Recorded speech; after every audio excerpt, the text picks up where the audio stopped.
आपने जो हाल ही में जो यात्रा की है उससे कैसा रिस्पांस मिला और उसका मेन उद्देश्य क्या था? पहले तो मैं आपके चैनल के माध्यम से और आपके चैनल को बहुत बहुत धन्यवाद देता हूँ कि आप सभी सच का साथ देने के लिए आप हमारे निवास स्थान पर आए हैं।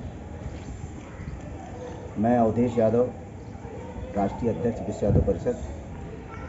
अभी 11 फरवरी से जो यात्रा हम लोगों ने अहीर जन जागृति निकाली, उसका उद्देश्य यही था कि अहीर रेजिमेंट सेना, देश की सेना के अंदर अहीर रेजिमेंट का गठन, इसका उद्देश्य था। वर्षों से हमारे वीर अहीर नौजवान साथी, बहुत सारे संगठन के लोग वर्षों से इसकी मांग कर रहे हैं, लेकिन ना तो सरकार इस पर ध्यान देती है, ना इस रेजिमेंट गठन करने के बारे में कभी होती है। और जो भी सरकार केंद्र में होगी, रेजिमेंट वही बनाएगी। तो हम सभी संगठनों के समर्थन से, सभी साथियों के सहयोग से, सभी का मत लेने के पश्चात ये निश्चय किया गया है 2024 की जो सरकार बनेगी वो रेजिमेंट के आधार पर बनेगी। जो भी सरकार देश में चुन के आएगी लोकसभा के अंदर, वो उसमें जो अहीर रेजिमेंट बनाने का समर्थन करेगा, उसी को यादव समाज अधिक से अधिक संख्या में वोट करके लोकसभा पहुंचाएगा। लेकिन चुनाव से पहले पार्टियां तो वादा करती है, लेकिन चुनाव के बाद भूल जाती है अपने वादे। जो पार्टियां चुनाव के बाद अपने वादे भूल जाती हैं, उन पार्टियों का अस्तित्व जो है देश के अंदर से खत्म हो जाता है। उनको दोबारा मौका नहीं मिलता। जनता जो है जागरूक हो चुकी है, समझदार हो चुकी है, किसी के बहकावे में नहीं आती है। वो हर नेता, हर पार्टी को भली भांति समझती है और जानती है। आपने यादव परिषद की बात की है, आप अध्यक्ष भी है। सबसे ज़्यादा यादवों का वोट जातिवाद के नाम पे बंटवारा होता है, कई पार्टी इसका फायदा भी उठा रही है। आप कैसे केंद्र से आप इसकी बात कर पाएंगे? देखिए, समाज की लड़ाई लड़ना जातिवाद नहीं है। अपने अधिकार और स्वाभिमान और सम्मान की लड़ाई लड़ना जातिवाद नहीं है। और अगर अपने अधिकार, स्वाभिमान और सम्मान की लड़ाई लड़ना जातिवाद है। मेरे कहने का मतलब था यादव समाज का जो वोट है, सबसे ज़्यादा कुछ पॉलिटिशियन जो है इलेक्शन के टाइम इसका इस्तेमाल करते हैं। आप इसका बात को बेहतर समझ रहे हैं। कई नाम भी है, आरजेडी हो या सपा हो, इसकी नींव रखी गई है यादव समाज पे ही, लेकिन सबसे ज़्यादा उन्हीं का कहना है कि हम प्रताड़ित रहते हैं। इस पर क्या कहेंगे आप? तो यादव समाज का वोट तो सभी पार्टियों को मिलता है। आप देखते होंगे सभी पार्टियों के अंदर यादव समाज के नेता बैठे हुए हैं। और मैं सभी पार्टियों के जो यादव समाज के नेता हैं, मैं उनसे भी कहूँगा कि जनता ने, यादव समाज ने आपको चुन करके उस मुकाम पर पहुँचाया है कि आप लोकसभा, राज्यसभा, विधानसभा और देश के कोने कोने में यादव समाज के मान सम्मान और स्वाभिमान की इस लड़ाई को लड़ेंगे। इसीलिए जनता ने आपको चुन करके वहाँ पर भेजा हुआ है। चाहे वो कांग्रेस के अंदर यादव समाज के नेता हों, चाहे बीजेपी के अंदर यादव समाज के नेता हों, चाहे समाजवादी के अंदर यादव समाज के नेता हों, या जेडीयू के अंदर हो, अन्य जितनी भी पार्टियां हैं सभी के अंदर यादव समाज के नेता हैं। मैं सभी से निवेदन करूंगा कि वो सभी लोग अहीर रेजिमेंट की मांग को समर्थन दें लोकसभा में, राज्यसभा में, विधानसभा में, जिससे कि ये मजबूती प्रदान हो। अगर ऐसा नहीं होता है तो यादव समाज जागरूक हो चुका है। आने वाले समय में इन सब की छटाई होगी और उन्हीं लोगों को चुनकर भेजा जाएगा जो यादव समाज के हक और अधिकार की लड़ाई लड़ेंगे। लेकिन सर, वोट लेने के लिए तो सब तो अपने अपने समाज की बात करते हैं, लेकिन जीतने के बाद जो है वो पार्टी की होके रह जाते हैं, अपने ये समाज की बात नहीं करते हैं। ऐसे नेताओं को भी जनता जो है समय आने पर सबक सिखाएगी।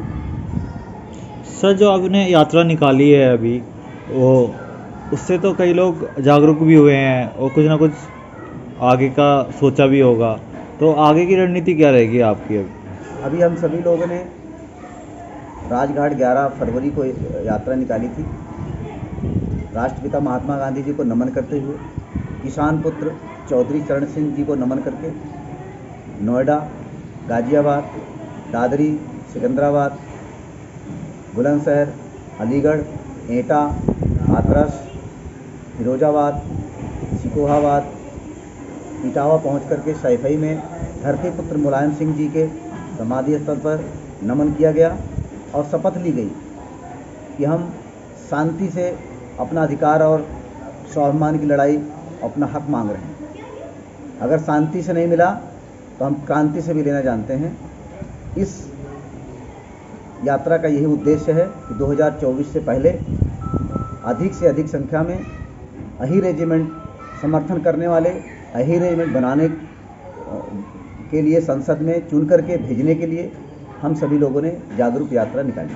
हमारे देश के प्रधानमंत्री सबका साथ, सबका विकास, सबके विश्वास की बात करते हैं। कहाँ कमी रह गई जो आप लोग की मांगे पूरी नहीं हो रही है? हमें उम्मीद है और उम्मीद पहले भी थी कि जिस प्रकार से मोदी जी बहुत सारी चीज़ों को जो असंभव थी उसको संभव करके दिखाया है, हमें उम्मीद है, विश्वास है कि अभी 2024 का चुनाव कुछ समय अभी बचा हुआ है।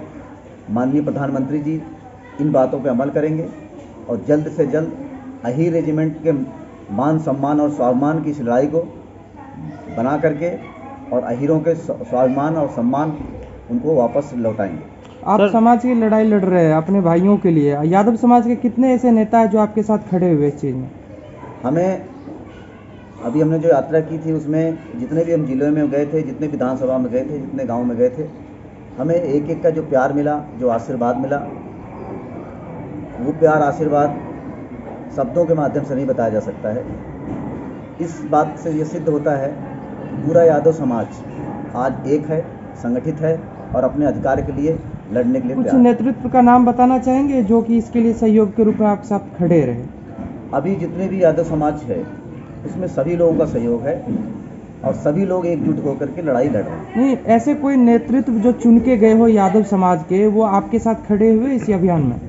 इस अभियान में जितने भी लोग हैं सभी लोग हर अपने अपने स्तर पर, अपनी अपनी जगह पे, अपने अपने क्षेत्र में, जो लोकसभा में हैं लोकसभा में आवाज़ उठाते हैं, राज्यसभा में राज्यसभा में आवाज़ उन्हीं की बात कर रहा हूँ। कुछ ऐसे नाम आप सामने रखना चाहेंगे? नहीं, मैं कोई एक नाम नहीं है हमारे समर्थन में कि मैं एक व्यक्ति का नाम बताऊं और बाकी को छोड़ दूं।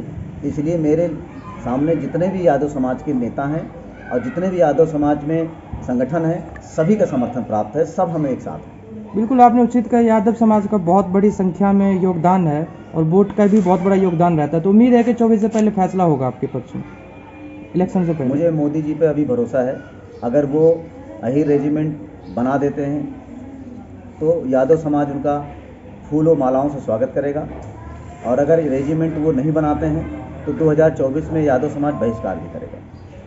सर, क्या कहना चाहेंगे यादव समाज को यहाँ से आप? मैं अपने यादव समाज को यही कहूँगा कि ये लड़ाई मान सम्मान और स्वाभिमान की है। इसमें आप सभी लोग एक हो जाइए। सोशल मीडिया पे, ज़मीनी स्तर पे जहाँ तक हो सके इसको आप इस आवाज़ को पहुँचाने का काम करें, क्योंकि मान सम्मान और स्वाभिमान से समझौता नहीं हो सकता है। तो इस लड़ाई को तब तक जारी रखेंगे जब तक ये पूर्ण नहीं हो जाती, जब तक तन में जान रहेगी, अहीर रेजिमेंट की मांग रहेगी।